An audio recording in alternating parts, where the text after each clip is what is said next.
अगर 100 degree temperature भी हो गया तो वो विदेश से ऐसा कोई करोड़ रुपए का एसी मंगा लेंगे तो उसमें भी काम करेगा। आप क्या करोगे? अगर अनाज मिलना बंद हो गया, 1000 रुपए किलो गेहूं हो गए, वो तो 1000 रुपए किलो अफोर्ड कर लेंगे, आप क्या करोगे?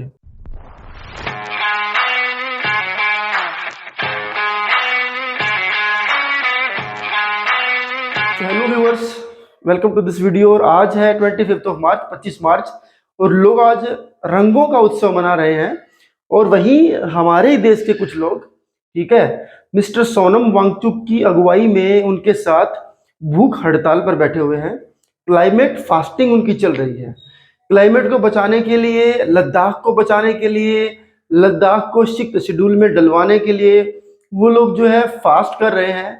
फास्ट से मेरा मतलब यहाँ पर डायरेक्टली भूख हड़ताल से है, ठीक है। हम जब एक आध दिन के लिए करते हैं तो वो फास्ट हो सकता है, लेकिन जब लंबे लगभग 20 दिन उनको होने को आए तो उस केस में उसको भूख हड़ताल ही बोला जाएगा, ठीक है। सोनम जी की वीडियो मैं रेगुलरली देखता हूँ, वो बताते हैं कि कैसे वो पानी और नमक पर ही चल रहे हैं, और सैकड़ों और भी लोग खुले आसमान में -10-12 डिग्री के टेम्परेचर में उनके साथ वहां पर लेटे हुए हैं। खुले आसमान के नीचे ही सोते हैं। अब लद्दाख की ठंड आप हिसाब लगा सकते हैं। मुद्दा क्या है? मुद्दा ये है कि बीजेपी ने अपने मैनिफेस्टो में 2019 के अंदर, जिसको कि वो बार बार शोकेस करते हैं सोनम जी, इसमें लिखा हुआ था कि लद्दाख को एक सिक्स्थ शेड्यूल के अंदर डाला जाएगा। मतलब उनको थोड़े से इस तरह के राइट्स मिलेंगे कि वहाँ की जो लैंड है और वहाँ का जो फॉरेस्ट है, मेन पॉइंट आपको बता रहा हूँ मैं, उसके ऊपर जो राइट्स होगा, उसके बारे में डिसीजन लेने का जो राइट होगा, वो लद्दाख के लोगों का होगा। लेकिन सोनम जी का कहना यह है, उनका जो पॉइंट है इस भूख हड़ताल में, वो ये है कि गवर्नमेंट अब अपनी ही बात को भूल करके बैठी हुई है, ठीक है। सोनम जी चाहते हैं कि लद्दाख और लेह, लद्दाख और कारगिल, सॉरी, इन दोनों जगहों को रिप्रेजेंटेटिव मिले लोकसभा के अंदर, क्योंकि अभी वहां पर केवल एक ही सीट है, तो 2 MP चाहते हैं उस रीजन से, उस इलाके से। तो ये भी एक उनकी मांग है। लेकिन जो पूरा मामला है वो ये है कि वो लोग डेफिनेटली इसी बात पर अड़े हुए हैं कि कुछ भी करके सरकार अपनी उस जो प्रॉमिस था उसको पूरा करे और लद्दाख को 6th शेड्यूल के अंदर डाले। अब सोनम जी चूंकि एक बहुत बड़े साइंटिस्ट है, मोर देन 50 चीजों के पेटेंट उनके नाम पर है, तो वही आम आदमी, हम ये कह नहीं सकते कि कोई भी ऐसे जाकर के लेटा हुआ है। इतना बड़ा इंसान अगर भूख हड़ताल पर है तो कोई ना कोई तो वजह होगी। क्योंकि वो क्लाइमेट को अच्छे से समझते हैं, एनवायरनमेंट को स्टडी करते रहते हैं, तो उन्होंने बताया कि ये बहुत गंभीर मसला है। अगर सरकार वहां पर डेवलपमेंट के नाम पर कुछ फैक्ट्रीज लगा देगी या कोई ऐसी चीज लगा देगी, पावर प्लांट लगा देगी, तो बहुत ज्यादा लॉस होने वाला है। लद्दाख की जगह की अगर मैं बात करूं वहां, क्योंकि पहले ही वहां की जो स्पीसीज है वो काफी एंडेंजर्ड कंडीशन में है, काफी फ्रेगाइल सा वहां की इकोलॉजी है, ठीक है। और उस फ्रेगाइल इकोलॉजी को और ज्यादा नुकसान होगा अगर वहां पे सो कॉल्ड डेवलपमेंट जो है वो सरकार अगर कराती है, तो ऐसा उनका मानना है। हम वहां को समझने वाले ज्यादा है नहीं, तो हम खाली जो हमें फैक्ट हमें दिखते हैं उनके बेसिस पर हम आपको बता सकते हैं। अब सोनम जी कहते हैं ग्लोबल वार्मिंग एक बहुत बड़ा इशू है, और ये इशू और जल्दी बर्न होगा और जल्दी आगे बढ़ेगा। ये चीज और आगे सामने निकल करके आएगी अगर इस तरह के डेवलपमेंट ऐसे रीजन्स में, ऐसी जगहों पर सरकार करेगी तो। क्योंकि पिछले जो साल 2023 गया उसमें एक रिसर्च मैंने पढ़ा कि आउट ऑफ 365 डेज 314 डेज जो है वो एक्सट्रीम वेदर था हमारे देश के अंदर। अब आप इमेजिन कर सकते हैं 365 में से 314 दिन अगर एक्सट्रीम वेदर रहेगा तो फसलें कैसे होंगी, तो पेड़ पौधे कैसे सरवाइव कर पाएंगे। और धीरे धीरे अगर ये टाइम बढ़ता गया, अगर इस चीज को कंट्रोल नहीं करा गया, कार्बन जो उत्सर्जन होता है उसको कंट्रोल नहीं किया गया, क्योंकि अगर कंपनी लगेंगी, वहां पर गाड़ियां बहुत सारी जाएंगी, तो कार्बन तो निकलेगा। और जो नैनो पार्टिकल्स हैं कार्बन के, वो जब बर्फ के ऊपर जमेंगे, तो बर्फ जब ऊपर से डार्क ब्लैक हो जाएगी और जब सनलाइट उसके ऊपर गिरेगी तो उसको ऑब्जॉर्व करेगी।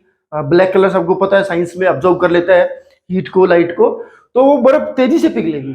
और जब तेजी से पिघलेगी तो उसके नीचे, अब कुछ रिसर्च ये भी कहती है कि हजारों सालों से इस बर्फ के नीचे कुछ ऐसे बड़े वायरस दबे पड़े, क्योंकि वायरस की कोई एज तो होती नहीं है, कोरोना से भी बड़े बड़े वायरस दबे पड़े। शायद दुनिया को खतरा है ग्लोबल वार्मिंग से, इसीलिए बार बार बड़े बड़े जो रिसर्चर हैं, जो एनवायरमेंट को समझते हैं, वो बार बार ये बात जब कहते हैं कि भाई एनवायरमेंट को बचाना है, ग्लोबल वार्मिंग को कुछ भी करके हमें ऐसा करना है कि ये चीजें आगे ना बढ़े।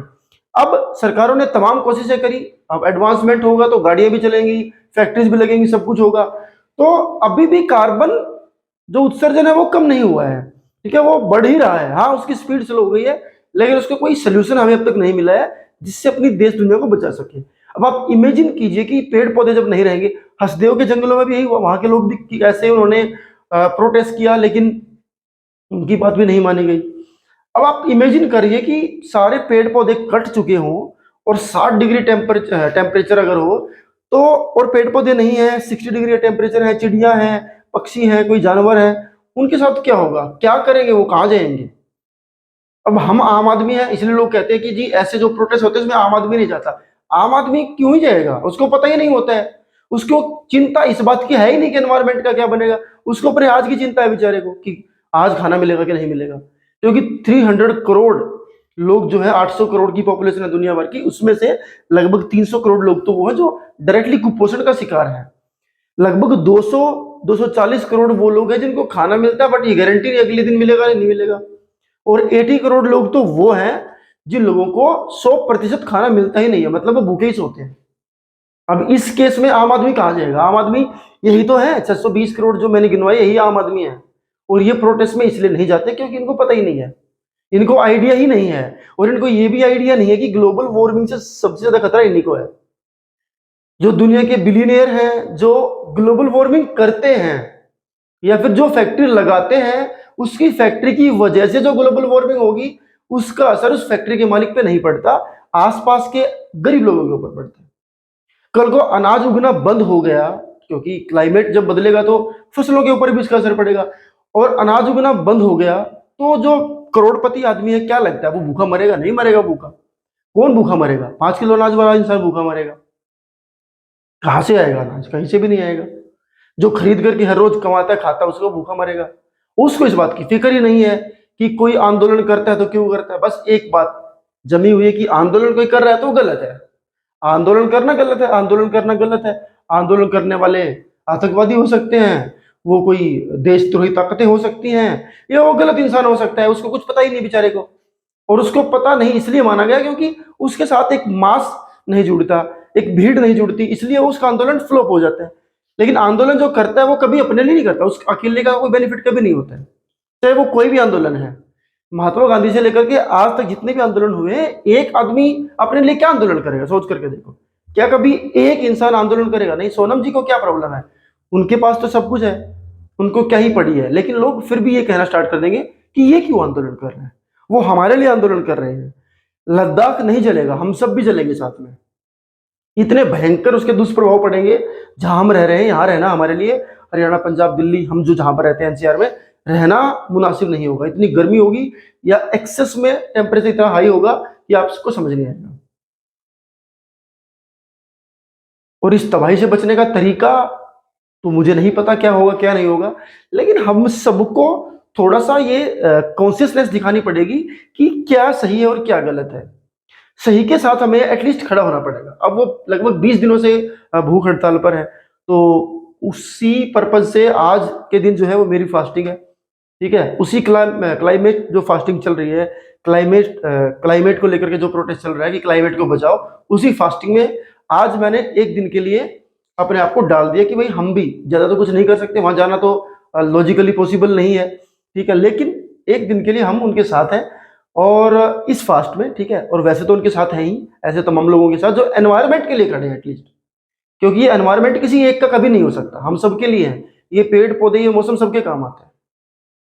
और अगर ये खराब होता है तो आप ये मत सोच करके बैठ सकते, आप ये सोच करके नहीं बैठ सकते कि हमें क्या, हमें तो कोई असर ही नहीं पड़ेगा, ऐसा कभी नहीं होगा। ये एनवायरमेंट में कोई तबाही आए और आप बच जाओ, ऐसा कभी नहीं हो सकता। जिनकी वजह से तबाही आ सकती है वो जरूर बच सकते हैं। किसी मंत्री के यहाँ कोई दिक्कत नहीं होगी। अगर 100 डिग्री टेम्परेचर भी हो गया तो वो विदेश से ऐसा कोई करोड़ रुपए का ऐसी मंगा लेंगे जो उसमें भी काम करेगा। आप क्या करोगे?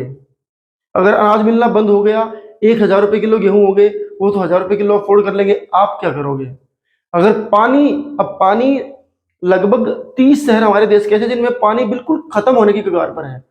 पिछले दिनों बेंगलोर का एग्जांपल तो आपने देखा, और बेंगलोर तो इस लिस्ट में 10th नंबर पे आता है जहां पानी खत्म होने वाला है।